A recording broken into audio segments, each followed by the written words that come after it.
Greenfield, McLean playing St. Francis de Sales here in Columbus. Regional finals last year in Class AA basketball. Greenfield, unfortunately, came out on the short end. Got a hint of where the Heart of Ohio is tonight out of that one? Good evening, everyone. I'm Dave Kaler along with Dana Tyler. And the Heart of Ohio is in Greenfield tonight, and Greenfield McLean High School. Highland County is where that is, southwest of Columbus, about an hour away. It's a town of about 5,000 people. A nice group of people. We spent the afternoon there. In fact, just got back about a half an hour ago. The high school, though, is not like most high schools. It is old, but more so than that, it is what is inside this high school. You almost think for a second you're in an art museum. It was built back in 1915, and Dave Stanton has the night off, and Brad Ritter is down there right now, live in the Heart of Ohio. Brad? Dave and Dana talk about it being something really special. You know, from the outside, it really doesn't look that much different than any usual high school in a small town built, back around 1915, 19 or 20. Lots of stone, lots of red brick, Georgian architecture. But it's what is inside that makes it so special. I promise it is like no other high school you've ever seen, and we'll give you a tour coming up a little later on the 5:30 edition of Eyewitness News. It's really something special. Okay. All made possible, too, by a man who made a fortune at the early part of the century making horse collars here in town. Okay. Thanks, Brad. Talk to you in a bit. But right now, let's take a look from Washington Courthouse all the way in today. Going in either direction. But for the family, that's what you do. When we come back, we're heading back down to Greenfield, tell you about some of that town's history.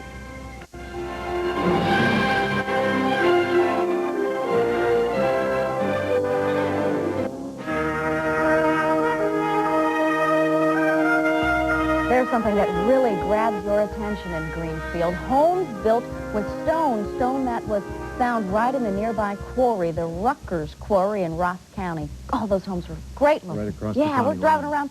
Look at those. They really just grab your eye. A lot of history down in Greenfield. You know, all along when we've been in the Heart of Ohio, we have been impressed with how the local historical societies really are working to preserve the heritage. Well, they're doing the same thing down in Greenfield. And the history back there, well, it goes all the way back to the late 1700s. Greenfield was founded back in 1799 by Duncan MacArthur. In fact, Duncan MacArthur then later became governor of the state of Ohio. Well, the founding of Greenfield is depicted on this mural right across the street. It's one of many murals that you'll find here in Greenfield. Back in 1812, the old Traveler's Rest was built here in Greenfield. It actually set a few blocks down the street. But then they dismantled it back in the mid-60s and then brought it here and reassembled it stone by stone. Right now, it's the focal point of the local historical society.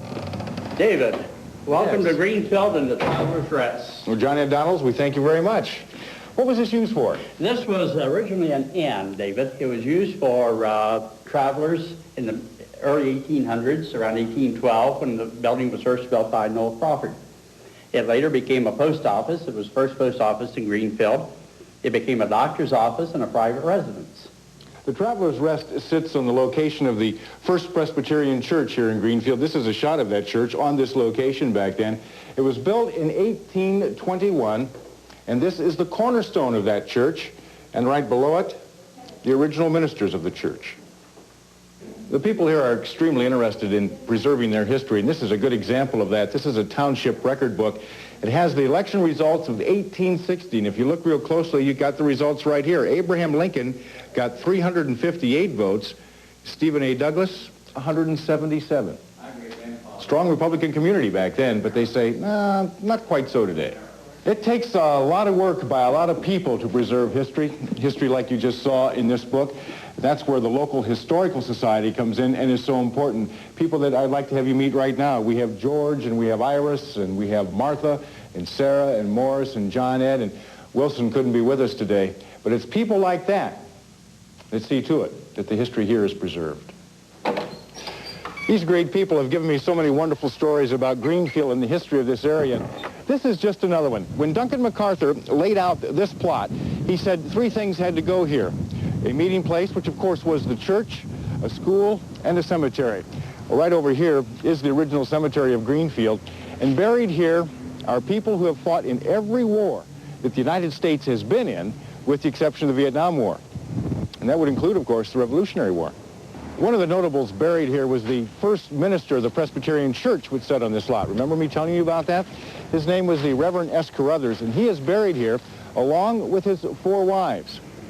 Now, the Historical Society people tell me, David, please, he didn't have those wives all at once. You got it right. Anyway, I got it right, yeah. Anyway, it was really interesting there. Also, those murals that you saw, Ed Clifton went around the town and painted those, and there are a total of 6 murals when you go to Greenfield, and they are continuing and working in preserving their history. I want to see inside that high school. You want to go inside the high school? Yes. Well, then let's do that when we come back. A couple of commercials first. We'll be right back.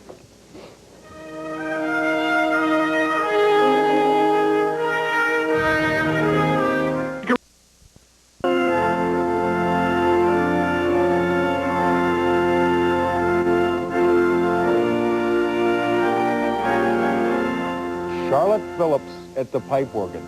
Yeah, that's right, a pipe organ in a high school, and that's what they have at Greenfield McLean High School, and she was playing the alma mater there. And here's a high school where not only do, of course, they have the teachers and the murals and the bulletin boards and all that kind of thing, but the building itself is an education. Let's check back in with Brad Ritter, who's down in Highland County. Brad?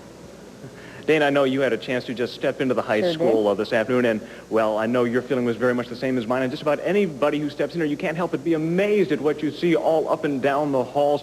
Just beautiful artwork, all kinds of classics. There are sculptured soldiers that sort of act well as hall monitors looking down on the students. It is so much like a museum. In fact, they even have an art catalog, the same sort of thing they would give you at a museum, outlining and giving you details on more than 160 masterpieces that are here. And, you know, when it's quiet like it is right now, the classes are gone for the day, they're ready for Thanksgiving. Well, it feels so much like a museum, not at all like a busy high school.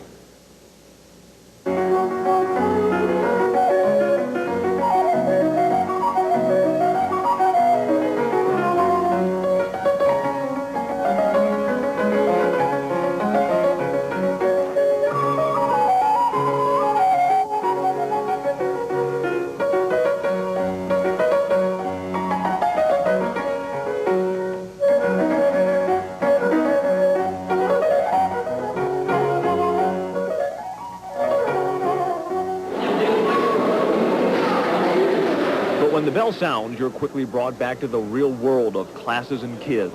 Yet this is a school as rich in heritage as it is in art. Edward McLean made his millions in Greenfield as a turn-of-the-century industrialist, and in 1915 gave his hometown what was considered one of the finest public schools in the nation. But it was his wife Lulu who convinced him to grace the halls with art. She picked much of the work, reproductions of great sculptures like Michelangelo's Thinker and paintings like Edwin Abbey's Sir Galahad. 3 huge murals were commissioned for the school alone. They cost $65,000. It's weird walking down the hallways when you first get here, but, you know, you look around and see them, and you're afraid to touch them, think they're going to fall over and hit you or something. To the school's 500 students, the sculptures, the paintings, the photographs have always been there.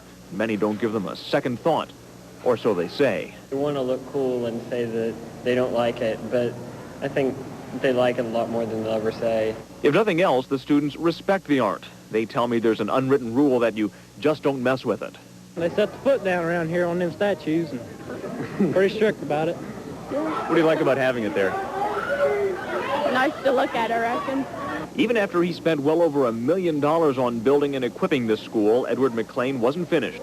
In 1924, he built a vocational annex, including a natatorium, the most unusual luxury for a rural high school back then. But his true legacy is in the artwork he bought for the students of the future. And with the likes of Ben Franklin and Sophocles staring at them, you have to wonder if McLean graduates perhaps leave here with just a little extra wisdom. And there is also the hope among the faculty that perhaps the students will leave with a little greater appreciation for art. Dave Bonert is the principal. Do you think kids 15, 16, 17 years old, can you really get them a little more interested in art by having so much of it around them?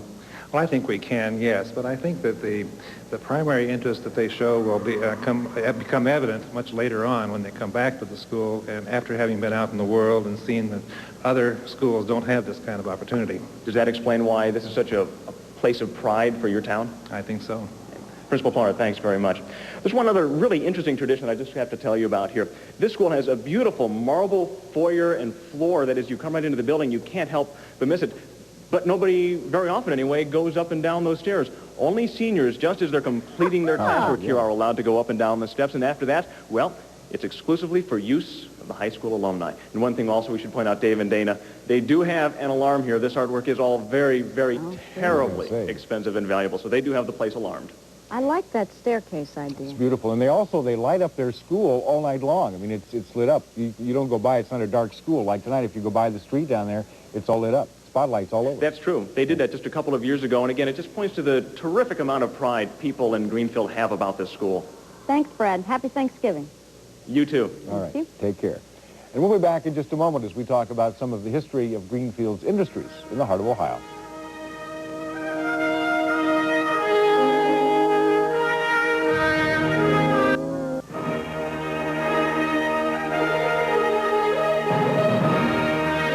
A few moments ago, I told you about the interest in preserving the history down in Greenfield. Right there, you're seeing two old railroad stations. One is being preserved, and the other one, of course, as you see right there, is the veterinary's office right now, already preserved, Baltimore and Ohio, and they also have a DT&I, Detroit, Toledo, and Ironton Railroad down there. And they say that they will be the only city in the state of Ohio that will have two refurbished old-time railroad depots. Of course, there was a time when those depots were very, very busy for businesses there, industry, bringing supplies in and sending products out.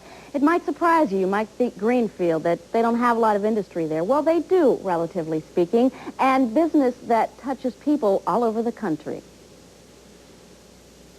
Nearly 100 years ago, George Waddell's grandfather turned a pesky coffee mill into a family business. He was trying to hold this between his knees, and it kept falling off. And he says, why doesn't some fool put a handle on these things? So he patented a handle. Waddell is third generation of a Greenfield family who believed back then, if you can't find the product you need, make it yourself. Over the years, the Waddell Company has made all sorts of gadgets. There's the quick calculator, the X-ray egg tester to sort out the bad eggs, and the Wheel of Fortune-like gizmo that lured customers to buy cigars. Waddell called it the sales stimulator. But furniture is what survived the changing economy. It started with this. This is the revolutionary cigar case, and the reason it was revolutionary was that it revolved, it opened up. Now you, as a cigar customer, want a fresh cigar, so you reach in and pinch the cigar to see that it's not dry. John Waddell was an inventor and a man with much foresight. He knew he needed lumber for his plant, so he built it right here along these train tracks at South Washington Street in 1889. The lumber was shipped here by rail. Trophy cases found in high schools all over the country are made here in Greenfield. Many of the 30 woodworkers have been here for more than a decade. They take pride in their work and the company's reputation. The greatest asset that we have in this plant is the people that work here, and they're just top-notch people. We're good to work for, and we get good people to work with. No problem. I enjoy it. The Waddell family sold the plant to Jet Manufacturing just a few months ago. George Waddell still sticks around. He works as a consultant and as the bridge between present-day mass production and the creativity of the past. This was baited. The mouse ran in there, tripped the bait, and that closed, and this locked it closed so he couldn't push it open from... Now then, there's an opening back here for him to smell the bait, and also an opening so that you could put the entire rat trap in a bucket of water and drown the rat. Kind of gruesome That at dinner almost looks time. like an old Kodak camera, right? It's called the Kodak rat That's why trap they called it because of the Kodak box cameras way back. Another interesting product was phonograph with a secret. And we wanted to know what was the secret. The secret was the Waddell put in a pie pan, was snuck up in there to catch the grease that might fall in the phone. What do you know? Well, that's one family business. Another family business is Greenfield Products, which started back in 1959. What they do is work with boat anchors, and they get the boat anchors from a company in Indianapolis and put a special coating on the boat anchors. It's a plastic coating called Plastisol that protects the anchor and, in essence, protects the boat so that the anchor doesn't scratch up the boat. Now, this started, as I said, back in 1959, a company with only about a dozen employees, and just recently, it became a business that the father turned it over to his daughter. And I remembered lots of conversations over the dinner table about anchors and tent stakes and skillets, and so I'm just real excited that he's asked me to take his place. All the employees have become like family to my father, and I can certainly see why. And those anchors are sold through Kmart stores, so that's where the entire connection comes from as far as going around the country. Her dad is J. Paul Gessner, who started the business. He's ill, and we wish him good health. And we'll be back in just a moment. 5:30 edition of Eyewitness News.